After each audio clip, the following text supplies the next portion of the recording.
Assalamualaikum warahmatullahi wabarakatuh. Waalaikumsalam warahmatullahi wabarakatuh. Sebelumnya saya akan memperkenalkan diri saya terlebih dahulu. Nama saya Jaya Hadi Kusuma. Saya dari Universitas Cokro Minoto.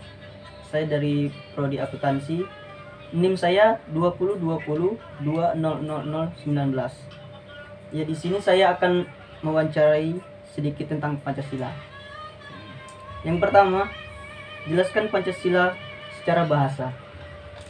Pancasila secara bahasa, Pancasila berasal dari bahasa Yunani itu Sangsekerta. Sangsekerta itu maksudnya berarti panca atau lima. Nah, dan sila atau biasa disebut itu asas. Nah, asas artinya Pancasila adalah pelaksanaan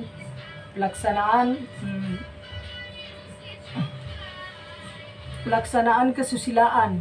Kesusilaan maksudnya dari kesusilaan itu yang mana sila dari kelima itu diembut jadi satu, sehingga Pancasila tidak hanya falsafah maksudnya falsafah dalam negara, tapi Pancasila juga falsafah dari bangsa atau warga Indonesia, penduduk Indonesia, seperti itu.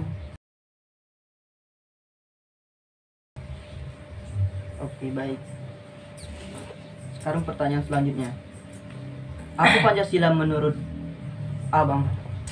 Pancasila menurut saya itu sebagai ideologi dasar bangsa Indonesia, agar pada waktu itu Soekarno membentuk atau menetapkan bahwasanya Pancasila ini dijadikan sebagai ideologi bangsa negara, agar di seluruh pelosok atau penduduk warga negara Indonesia tidak memecah belahkan karena adanya ideologi Pancasila itu, agar mereka itu disatukan dalam ideologinya bangsa kita yang namanya Pancasila.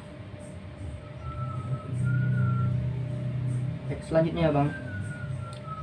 Sebutkan urutan sila-sila dalam Pancasila dari sila ke-1 sampai sila ke-5. Baik, yang pertama itu ketuhanan yang Maha Esa, dan yang kedua kemanusiaan yang adil dan beradab, dan yang ketiga persatuan Indonesia, dan yang keempat kerakyatan yang dipimpin oleh hikmat kebijaksanaan, dan yang kelima keadilan sosial bagi seluruh rakyat Indonesia. Bagaimana pendapat Abang apabila Pancasila dasar negara kita diganti? Tolong jelaskan. Apa Pancasila landasan Pancasila itu diganti? Iya. Nah, kalau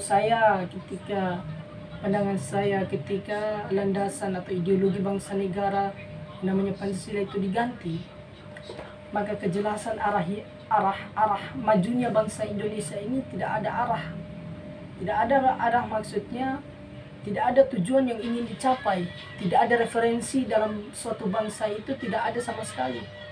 Contohnya, ibarat kita menanam sebuah barang itu, ketika kita tidak membuatnya dengan kuat, maka dia akan runtuh. Seperti itu dengan bangsa Indonesia.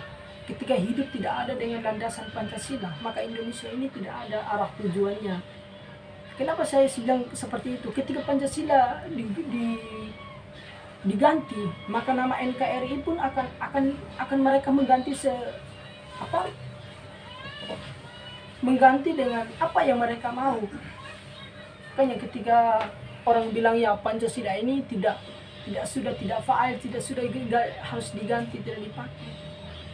Ketika mereka berbicara seperti itu, maka mereka tidak memikirkan bahwa NKRI ini bisa diganti juga ketika Pancasila diganti. Nah, seperti itu. Makanya Pancasila itu tidak boleh diganti, kalau pendapat saya tidak boleh. Soalnya dia itu sebagai fundamentalnya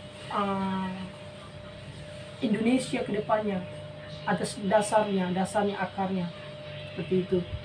Berarti sebaiknya tidak boleh diganti ya, Bang? Iya. Selanjutnya, apa arti dan makna pada gambar burung Garuda? Iya, gambar burung Garuda. Burung Garuda itu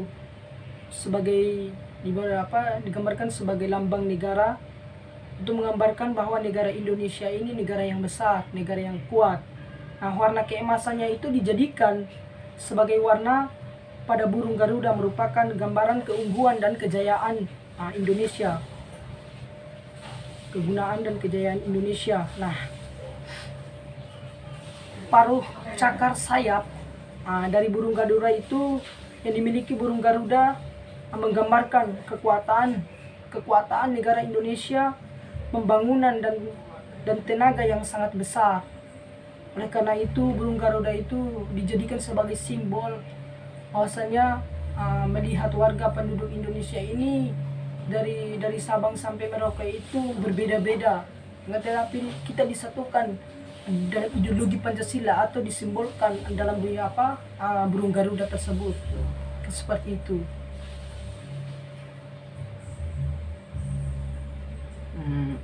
Bagaimana contoh konkret penerapan Pancasila pada zaman sekarang ini? Mohon dijelaskan, Bang. Contoh konkret penerapan Pancasila. Kita melihat Indonesia sekarang. Ini kalau pandangan saya terkait problematika yang terjadi di negara kita sekarang ini kan, penerapan Pancasila ini semakin merendah. Maksudnya semakin merendah dalam hal apa? Kita melihat kejadian yang sekarang. Telah di mana pemerintah menerapkan sebuah sistem di mana tidak terlalu mereka menggurikan atau tidak terlalu mementingkan kepentingan rakyat, akan tetapi mereka mengeluarkan kebijakan itu hanya untuk kepentingan mereka dalam hal ekonomi, dalam hal bisnis, dalam hal pendidikan pun seperti itu. Makanya ideologi Pancasila sekarang ini, kalau pandangan saya, dia tidak tahu ke depannya akan seperti apa ketika sistem Indonesia ini masih seperti ini.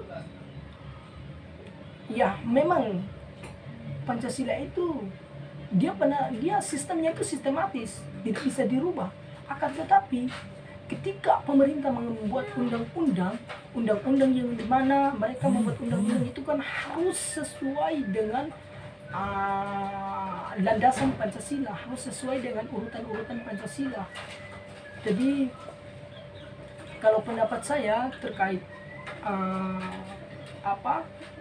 Pancasila pada zaman sekarang ini, saya melihat ya kesana pemerintah tidak terlalu sesuai dengan mereka membuat undang-undang itu tidak sesuai dengan urutan Pancasila, tidak sesuai dengan dasar negara Pancasila atau ideologi kita sebagai bangsa negara Indonesia. Seperti itu. Oke, baiklah. Sebelumnya saya mengucapkan terima kasih kepada Mas Dahlan atas waktunya dan pengetahuannya tentang Pancasila. Semoga bermanfaat untuk kita semua. Amin. Dan saya ucapkan terima kasih kepada Mas Dahlan. Wassalamualaikum warahmatullahi wabarakatuh. Waalaikumsalam warahmatullahi wabarakatuh.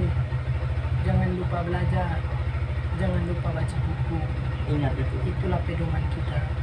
Sebab Rasulullah diberikan wahyu itu dalam surat Al-Alaq, rasanya disuruh kita itu untuk membaca. Setelah membaca, kita menulis. Setelah menulis, kita membuat suatu perubahan. Seperti itu. Terima kasih.